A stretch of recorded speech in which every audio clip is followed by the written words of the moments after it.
सवा साल की सरकार की याद दिला दूं। याद है कि भूल गए? कैसी थी वो सरकार कमलनाथ की? अरे जोर से बताओ। पूरे मध्य प्रदेश को घोटालों का प्रदेश बना के रख दिया था। बल्लभ भवन दलालों का अड्डा बन गया था। अपराधी खुल के खेलते थे। मोदी जी की सारी योजनाएं, अरे पीएम किसान सम्मान निधि के नाम नहीं भेजा कमलनाथ ने, क्योंकि पीएम का नाम हो जाएगा, किसान मरे तो मर जाए, मोदी जी का नाम नहीं हो जाए। इनने प्रधानमंत्री आवास योजना के मकान नहीं बनने दिए, वो वापस लौटाने का बात किया। और आदरणीय नड्डा जी, मैं आपको जानकारी देना चाहता हूं, जल जीवन मिशन 2019 में कमलनाथ ने लागू नहीं होने दिया मध्य प्रदेश में, क्योंकि 50% पैसा मध्य प्रदेश को देना था, लेकिन प्रधानमंत्री जी का ठप्पा लगा था, इसलिए लोग प्यास से मरे तो मर जाए। कितना अहित प्रदेश का किया है। एक एक करके सारी योजनाएं बंद कर दी। सारी योजनाएं, मैं नाम गिनाऊंगा योजनाओं के तो घंटों लग जाएंगे। अरे मेरी बहनों, मुख्यमंत्री कन्या विवाह योजना कह दिया 51,000 दूंगा, और बाद में बेटियों की शादी हो गई, टोली उठ गई, बिटिया ससुराल चली गई, भांजे भांजी भी आ गए, लेकिन कमलनाथ का पैसा नहीं आया। बोलो आया क्या? बताओ। संबल योजना गरीबों की बंद कर दी। मेरी बहनें बैठी है, कोई गरीब है ना, बेटा बेटी को जन्म देती थी तो जन्म के पहले 4,000, जन्म के बाद 12,000 देते थे, वो संबल बंद कर दी। मेरे भांजे भांजियों के लैपटॉप छीन लिए कमलनाथ ने। 12वीं में अच्छे नंबर लाते थे, मामा लैपटॉप दिलवाता था कि नहीं? वो लैपटॉप छीन लिए। मैं कितने घंटों लग जाएंगे। बेईमान कमलनाथ ने सारे हमारी जन कल्याणकारी योजनाएं बंद कर दी। अपराधी खुल के खेलते थे। और कार्यकर्ता साथियों, ये मत भूलना रे, कई कार्यकर्ताओं की दुकानों और घरों पे बुलडोजर चलवाए थे। भूल गए कि याद है? अरे जोर से बताओ, भूल गए कि याद है? प्रधानमंत्री जी की सारी योजनाएं रोक, प्रदेश का कितना बड़ा अहित किया। और सवा साल के बाद फिर भारतीय जनता पार्टी की सरकार आई।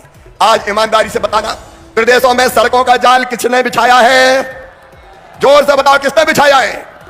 सिंचाई की व्यवस्था 7.5 लाख हेक्टेयर से बढ़ा के 45 लाख हेक्टेयर कौन ने की है? बिजली की बेहतर व्यवस्था कौन ने की है? अरे कार्यकर्ता बहनों और भाइयों, जब दिग्विजय मुख्यमंत्री थे, मध्य प्रदेश की प्रति व्यक्ति आय थी 11,000, आज बढ़ के 1,40,000 रुपया प्रति व्यक्ति आय हो गई है। किसानों के कल्याण की कई योजनाएं गिनाऊंगा तो घंटों लगेंगे। कमलनाथ ने तो कहा कर्जा माफ, और बाद में पलट गया। अरे अब उस कर्जा माफ का जो ब्याज चढ़ गया किसान के सिर पे, वो ब्याज की गठिया भी अब मामा उतरवाने का काम कर रहा है। केवल तबाह और बर्बाद करने का काम उस समय किया। लेकिन आज मैं बहुत लंबी बात नहीं करूंगा, आदरणीय नड्डा जी को हम सुनेंगे, लेकिन आज दिल से फिर बताना, एक तरफ विकास के काम और दूसरी तरफ गरीब माता बहन किसान और नौजवानों के कल्याण के काम, बताओ हो रहे कि नहीं हो रहे? एक ही योजना ले लो, बहनों की योजनाएं, लाडली लक्ष्मी योजना, और लाडली लक्ष्मी तो बाद में अपन ने फिर से शुरू कर दी। गरीब बहन अगर बेटा बेटी को जन्म देगी तो जन्म के पहले 4,000 और जन्म के बाद 12,000, पैदा होने के पहले व्यवस्था कर दी कि कम से कम 16,000 रुपया मेरी लाडली बहनों को मिल जाए, ताकि डिलीवरी के बाद घर पर रह के आराम भी कर सके। लाडली लक्ष्मी योजना 44,40,000 लाडली बेटियां, फिर पढ़ाई की योजना, स्कॉलरशिप की योजना, एक नहीं मैं गिनाऊंगा, शादी की योजना, और अब आई है मुख्यमंत्री लाडली बहना योजना। बताओ कैसी है ये योजना? जोर से बताओ कैसी है? आपके बूथ में सबको पता चल गया कि नहीं? तो आज सब बूथ अध्यक्ष आए हैं, बूथ के योद्धा। आज आपसे निवेदन करना चाहता हूं, बहुत संक्षिप्त में निवेदन करूंगा कि लाडली बहना योजना को ढंग से पढ़ लेना।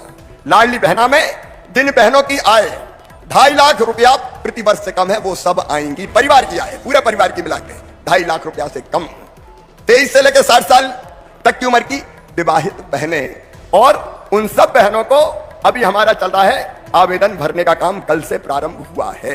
कल से प्रारंभ हुआ है। इन बहनों के खाते में 1,000 रुपया हर महीना हम डालने वाले हैं। और एक बात ये सुन लेना, ये कोई फ्री का वो नहीं है। कई अलग अलग चीजों की जरूरत बहनों को होती है, तो इस पैसे का वो दुरुपयोग नहीं करेंगी, सदुपयोग करेंगी। वो बच्चों के लिए फल खरीदेंगी, दूध खरीदेंगी, दाल खरीदेंगी, और जरूरी सामान खरीदेंगी, थोड़े बहुत पैसे बचा के भी रख लेंगी। अभी तक तो माई के अगर जाना होता था तो पतिदेव से कहती थी जरा 500 रुपया तो दे दो, तो वो डांट देते नहीं है, कहां से दे दूं। लेकिन वो अब आड़े वक्त के लिए पैसा भी बचा के रखेगी, और जब कभी साहब को पैसे की जरूरत पड़ेगी, कहीं मिलेगा नहीं, चेहरा उतर जाएगा, तो फिर तमक के कहेगी चिंता मत करो गुड्डू के पापा, ये ले जाओ मेरे पास रखे। पैसा होगा तो बहनों की इज्जत बढ़ेगी। सास भी कहेगी कि बहू के खाते में हर महीना 1,000 रुपया आ रहे हैं, तो रोटी में घी चुपड़ चुपड़ के खिलाओ। और सासू जी की 600 के पेंशन भी हो जाएगी 1,000, तो बहू भी कहेगी सोने के पहले तरफ माता जी के पांव तो दबा दूंगा। परिवार की हालत बदल जाएगी। पोषण का स्तर सुधर जाएगा। फॉर्म भरे जाने आवेदन के 25 से लेके 25 मार्च से 30 मई तक मेरा आप सब बूथ के कार्यकर्ताओं से निवेदन है, उन बहनों को सहयोग करो, पूरी सूची बनाओ अपने अपने बूथ में, कितनी बहनें उसमें आएगी, फिर उनसे आवेदन भरवाओ। आवेदन भरवा के हर गांव में, सबको बताएगी नहीं, हर गांव में आवेदन भरे जाएंगे, हर वार्ड में आवेदन भरे जाएंगे और कहीं जाने की जरूरत नहीं है। और कोई चीज नहीं लगेगी, जरा ध्यान से मेरी बात सुन लेना। कोई मूल निवासी प्रमाण पत्र नहीं, कोई आय प्रमाण पत्र नहीं। फिर 2.5 लाख रुपया की आय कैसे होगी? तो बहन कह देगी स्वघोषित आय कि मेरी 2.5 लाख से कम है तो मान ली जाएगी। कोई मूल निवासी प्रमाण पत्र के लिए भटकने की जरूरत नहीं है। नहीं तो कई बहनें दौड़ रही है, मूल निवासी प्रमाण पत्र चाहिए, आय का प्रमाण पत्र, कोई प्रमाण पत्र नहीं। बहनें कहेंगी हम मानेंगे, कोई गलत लाभ लेगा तो बाद में जांच होगी, कोई गलत करेगा तो कार्रवाई हो जाएगी, लेकिन कोई कागज की जरूरत नहीं है। नंबर 1 जो गया है आवेदन वही भरवाना, आप अपने हाथों से भरो और उसके बाद जमा करवाओ। गांव में उसको कंप्यूटर में फीड कर दिया जाएगा, अब पीने के पानी की व्यवस्था कर दो, पार्टी का बैनर अपने लगा लो, इस सेवा के कार्यकर्ता में, इस काम में लग जाओ। और दोस्तों देखो, EKYC जरूरी है, लेकिन EKYC बने इसलिए कॉमन सर्विस सेंटर में या MP ऑनलाइन सेंटर पे उनको बनवाना पड़ेगा, लेकिन पैसा नहीं लगेगा, क्योंकि हर EKYC के 15 रुपया अपन ने पहले ही जमा करवा दिए हैं, तो 1 नया पैसा कहीं नहीं लगेगा उनको। और कहीं अगर सिग्नल नहीं आएंगे, कनेक्टिविटी कम होगी, तो सीधे गाड़ी में बिठा के हम ले जाएंगे, जहां कनेक्टिविटी होगी उस सेंटर पे, गाड़ी के पैसे भी भारतीय जनता पार्टी की सरकार भरेगी, बहनों को 1 पैसा नहीं लगेगा। मतलब मैं सब कार्यकर्ता बहनों और भाइयों से अपील करता हूं, दिन रात जी जान से आप जुट जाओ आवेदन भरवाने में, यह सेवा का काम है। और माननीय नड्डा जी ने सेवा ही संगठन ने हमको मंत्र दिया है, अपनी इन योजना को ठीक से नीचे लागू करवा के उनको लाभ दिलवा दो मेरे कार्यकर्ता बहनों और भाइयों। बोलो सब लाभ दिलवाएंगे, सब दिलवाएंगे। वैसे मैं आपको धन्यवाद और बधाई दे रहा हूं, प्रदेश अध्यक्ष जी को भी धन्यवाद दे रहा हूं।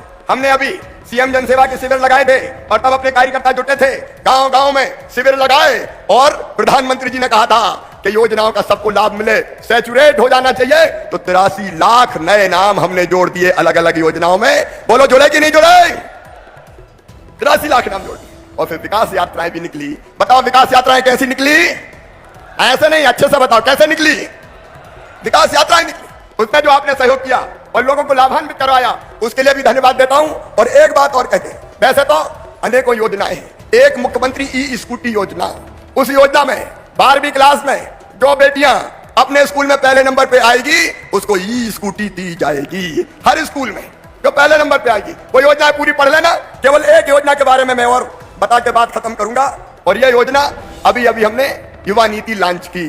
देखो मेरे बेटे बेटियों, बहनों भाइयों, रोजगार बड़ी समस्या है। प्रधानमंत्री जी ने रोजगार देने का अभियान चलाया हुआ है, नियुक्ति पत्र बांटते हैं। मध्य प्रदेश में भी अभियान चल रहा है। नौजवान मित्रों, 1,24,000 पदों पर सरकारी भर्तियों को करने का काम चल रहा है। और अभी एक फैसला और कर लिया, अब कितनी भी भर्तियों के लिए परीक्षा दो, केवल एक बार शुल्क जमा करना पड़ेगा, बार बार शुल्क जमा नहीं करना पड़ेगा। लेकिन एक योजना बनाई हमने, मुख्यमंत्री युवा कौशल कमाई योजना। 2-3 मिनट में इस योजना के बारे में सुन लेना। जो बेरोजगार बेटे बेटी हैं, शिक्षित बेरोजगार, जिन्हें 12वीं पास कर ली या ग्रेजुएशन पूरा कर लिया, कांग्रेस या दूसरी पार्टियां कहती बेरोजगारी भत्ता। अरे चिड़िया अपने बच्चों को घोंसला नहीं देती, अपने बच्चों को पंख देती है ताकि वो ऊंची उड़ान उड़ सके। ये कमलनाथ ने भी वादा किया था बेरोजगारी भत्ते का। बताओ बेरोजगारी भत्ता दिया था क्या? कोई बेरोजगारी भत्ते नहीं दिया। हम बेरोजगारी भत्ता नहीं देंगे।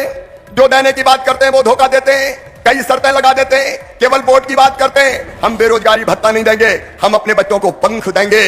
और उसका मतलब हम उन बच्चों को काम सीखने भेजेंगे और काम सीखने पर उनको हर महीना 8,000 रुपया दिया जाएगा, 12वीं पास बेटे बेटियों को। और काम कौन कौन से?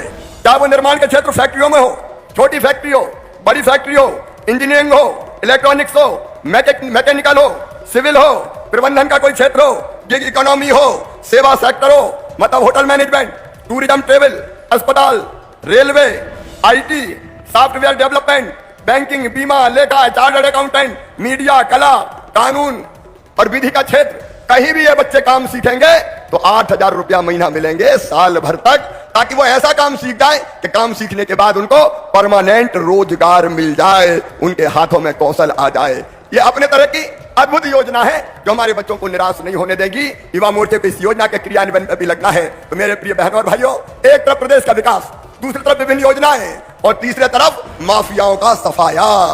आज मध्य प्रदेश की धरती पर एक भी अपराधी नहीं बचा है, चाहे अब्दुल रज्जाक हो और चाहे प्यारे मियां हो, सब जेलों में सड़ रहे हैं। अभी अभी 6 नक्सलवादी हमने मारे, आतंकवादी पीएफआई के हो चाहे और कहीं के हो, उनको सबक सिखाया जाता है और दुराचारियों को मध्य प्रदेश में फांसी के फंदे पे लटकाया जाता है। अभी तो एक योजना और हमने बनाई है, 1 अप्रैल नोट कर लेना, 1 अप्रैल से शराब के साथ जितने अहाते थे सब दारू के अहाते बंद कर दिए जाएंगे। उस दिन तो अध्यक्ष जी अहाता बंद दिवस मनाना चाहिए हमको, अहाता बंद दिवस, और महिलाओं के जुलूस निकलने चाहिए ताकि इस बुराई से भी मुक्त कर दें। और दूसरी तरफ महाकाल महालोक बना है, एक नहीं अनेकों ऐसे, मैं बहुत विस्तार में उसके नहीं जा रहा, लेकिन सांस्कृतिक आधार पर भी लगातार हम काम कर रहे हैं। महाकाल महालोक देखा कि नहीं कोई ने? जिन्हें देखा हाथ उठाओ। प्रधानमंत्री जी ने लोकार्पित किया, कोई ये काम कर सकता था? ये काम कर रही है तो भारतीय जनता पार्टी की सरकार। तो आज बताना दिल से कैसी काम कर रही है हमारे प्रधानमंत्री जी मोदी जी की सरकार।